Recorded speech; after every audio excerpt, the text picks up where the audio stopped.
En el 2013 saltaron las alarmas a nivel mundial cuando Alemania pidió a la Reserva Federal de Estados Unidos devolver su oro y desde Washington de una forma muy diplomática se negaron a hacerlo. ¿Recuerdas quiénes conforman la Reserva Federal? Exacto, como te conté en la primera parte de esta serie, en esta entidad aparecen nombres como Rothschild, Rockefeller, Goldman Sachs, Morgan. Al escuchar la negativa a Alemania, países como Holanda olieron algo raro e inmediatamente empezaron a mover ficha para repatriar sus lingotes y el ejemplo lo siguieron países como Bélgica, Francia o Austria. Pero ¿cómo y por qué muchos países depositan sus reservas de oro en el extranjero? ¿Por qué muchos países le confiaron gran parte de sus reservas a Estados Unidos? ¿Y por qué cuando piden devolverlos se encuentran con un no rotundo? Por otro lado, hay que escuchar las voces de muchos expertos. Algunos creen que en Fort Knox, lugar que se cree que es el mayor depósito de oro del mundo, en realidad no hay oro. Otros estiman que hay mucho menos de lo que dicen tener registrado. ¿Cómo es la seguridad en estas bóvedas estadounidenses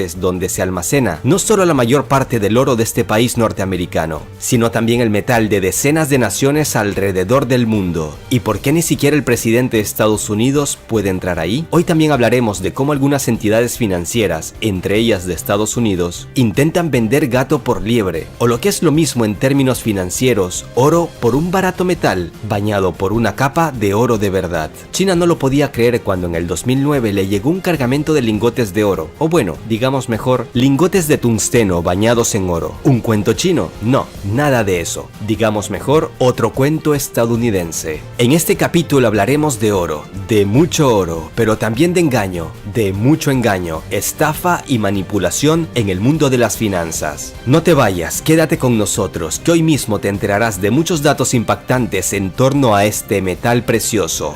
El Imperio del Mal y los Amos del Mundo, séptima parte.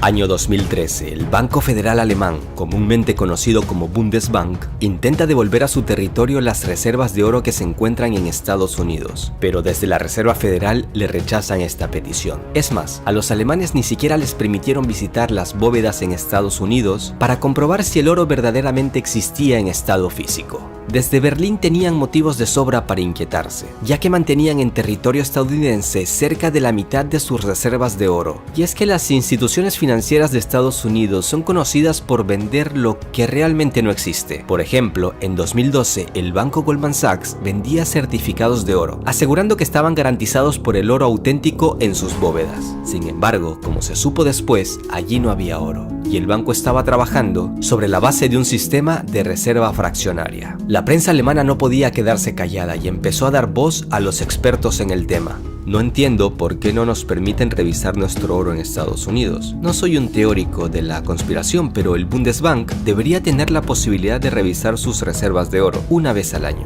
tal y como ellos lo permiten hacer en Frankfurt. Hans Olaf Henkel, diputado del Parlamento Europeo. Hasta el momento no se ha demostrado que las reservas de oro de Alemania se encuentran en las bóvedas de Nueva York. Tampoco publican los números de las barras de oro, pese a que la Reserva Federal sí publica estos números de sus propias reservas. Peter Boehringer, fundador de la Asociación Alemana de Metales Preciosos. Pero ¿cómo es que este oro alemán llegó a Estados Unidos y por qué luego decidieron devolverlo a su país? Los expertos en el tema explican que la reserva de oro de un país es la condición más importante para tener una independencia financiera y que se lo use en situaciones de emergencia. Pero si las reservas de oro se tienen para tener una independencia financiera, ¿por qué entonces no las guardan en casa, sino que las guardan en otro país? ¿Será que estos países no son tan independientes como se lo creen? Como te contaba en la primera parte de esta serie, en los acuerdos de Bretton Woods de 1944, el dólar de Estados Unidos se ganó su estatus mundial por motivos más que obvios. En ese momento Estados Unidos representaba más de la mitad de la economía mundial, y el modelo que ellos proponían en líneas generales era bastante racional. La esencia de este modelo se basaba en que el dólar se expandiría por todo el mundo, lo que significaba que cualquier activo en el mundo, o sea, todo lo que se pueda vender o generar ganancias, tenía que valorarse en dólares estadounidenses. Y mientras más activos aparezcan, entonces se podían sacar nuevos dólares al mercado. Tras la Segunda Guerra Mundial y a raíz de los acuerdos de Bretton Woods, numerosos países europeos decidieron confiar parte de sus reservas de oro a la Reserva Federal de Estados Unidos, por temor a que con una eventual invasión soviética la URSS confiscara sus reservas. Así que Estados Unidos, al encontrarse en una posición geográfica privilegiada, era el mejor lugar para guardar sus reservas. A esto se suma el hecho de que la moneda de dicho país, el dólar, en aquel entonces era la divisa más estable del planeta, y los estadounidenses prometieron que en cualquier momento podían cambiar dólares por oro. Pero como ahora ya sabes, según te lo he venido contando durante toda la serie, este oasis financiero duró unos 30 años hasta que Estados Unidos se dio cuenta de que la cantidad de dólares que había impreso y regado por todo el mundo sobrepasaba la cantidad de oro existente. Es decir, si todos los poseedores de dólares empezaban a cambiarlos por oro, Estados Unidos se veía metido en un serio problema sin salida. Tampoco hay que olvidar que los estadounidenses se la han pasado violando los acuerdos internacionales y culpando a otros de todos los males en el mundo. Esto se debe a que al ser la mayor potencia mundial tiene el control sobre las finanzas mundiales desde 1944. Hasta hace unos años Estados Unidos usaba sus métodos diplomáticos, entre comillas, porque detrás de cada palabra hay una sutil amenaza, para decirles a sus socios europeos que no pidan retornar su oro y ni siquiera exijan la posibilidad de hacer una revisión. Estados Unidos siempre tiene un as bajo la manga. Si las relaciones empiezan a entorpecerse, simplemente pueden bloquear los activos de los países rebeldes, y entonces estos pierden mucho. Por eso a los aliados de Estados Unidos no les queda más remedio que ser sus vasallos. Los estadounidenses guardan muy bien nuestro oro, no tenemos motivo para desconfiar, intentaban calmar los ánimos algunos políticos alemanes. Desde el punto de vista de Estados Unidos es muy beneficioso tener el oro de otros países en su territorio, ya que esto demuestra el poder de Estados Unidos para tener el control financiero. En el momento en que un país fuerte como Alemania retorne su oro, se desataría una cadena de peticiones de países europeos para retornar su oro, y entonces se desataría también una desconfianza generalizada hacia el sistema de Estados Unidos. Y es justamente eso lo que está pasando en los últimos años. En la actualidad muchos países ya han repatriado su oro, y con Trump los aliados ven algo mucho más que incertidumbre. Tras décadas de acatar las exigencias de Washington, en el viejo continente se han dado cuenta de que ya es hora de independizarse.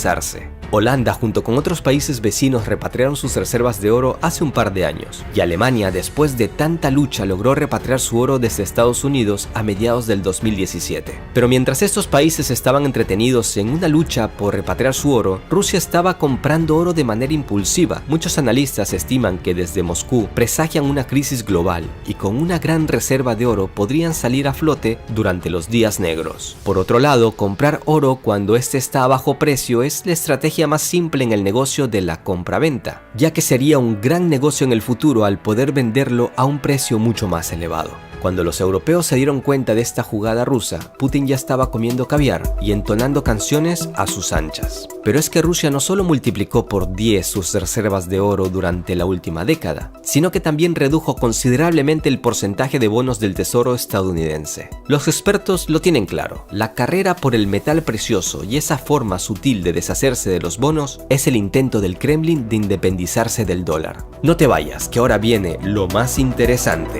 Según datos oficiales, Estados Unidos tiene las mayores reservas de oro del mundo. Estamos hablando de unas 8.133 toneladas. Para entender esto se puede decir que todo el oro extraído hasta el momento del mundo es posible reunirlo en cubos de 25 metros de cada lado, lo que supone 165 toneladas de oro. Todo este oro, o sea todos estos cubos, es posible colocarlos en 3 piscinas olímpicas. Según datos oficiales, el segundo lugar lo ocupa Alemania con unas reservas estimadas en 3.369 toneladas. ¿Sabes quién ocupa el tercer lugar en el ranking? Nada más ni nada menos que el Fondo Monetario Internacional, con 2.814 toneladas. ¿Pero tiene realmente Estados Unidos todo este oro en físico? Fort Knox es una base de Estados Unidos donde se encuentran las bóvedas de oro más profundas y mejor resguardadas del mundo. Paredes de granito protegidas por varias gruesas capas de hormigón llevan a unas pesadas compuertas que para abrirlas es necesario un código especial y cada parte está vigilada por guardias.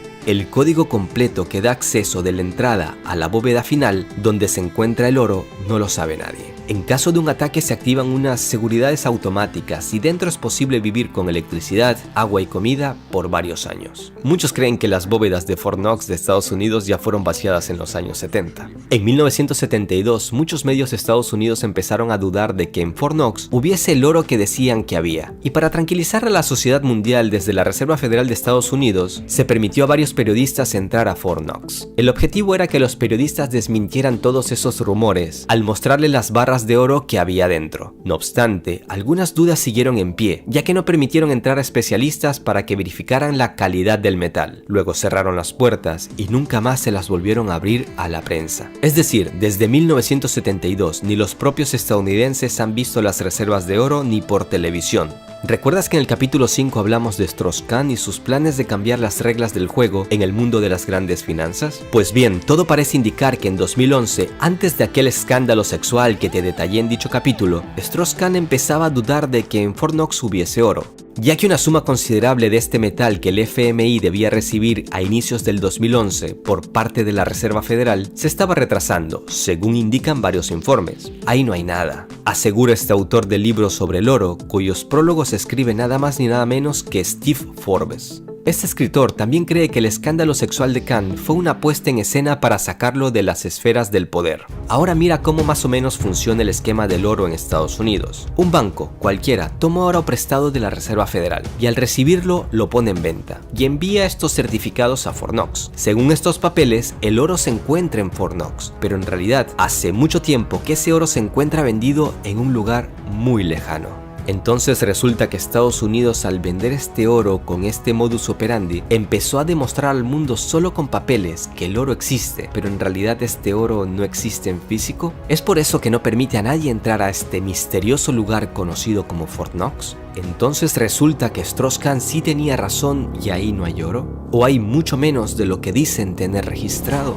En 2009 se produjo lo que se considera uno de los mayores escándalos de una estafa de oro de la era moderna. Por esos años, China compraba metales preciosos por todo el planeta, y una parte fue adquirida a Estados Unidos, directamente desde Fort Knox. Pero los chinos se dijeron, aquí como que huele a cuento chino, e inmediatamente empezaron una investigación exhaustiva para evaluar la calidad del oro. Lo que encontraron puede ser el guión de una película para Hollywood. Resultó que dentro de estas barras de oro había tungsteno, que tienen propiedades parecidas al oro. El tungsteno es un metal que tiene casi la misma densidad que el oro, pero es muchísimo más barato. Esa historia ha incrementado la credibilidad de los rumores sobre el oro falso que circula últimamente en el mercado global. Se especula que en el contexto de escasez mundial de oro, los reguladores utilizan supuestos lingotes de oro que en realidad son solo tungsteno dorado.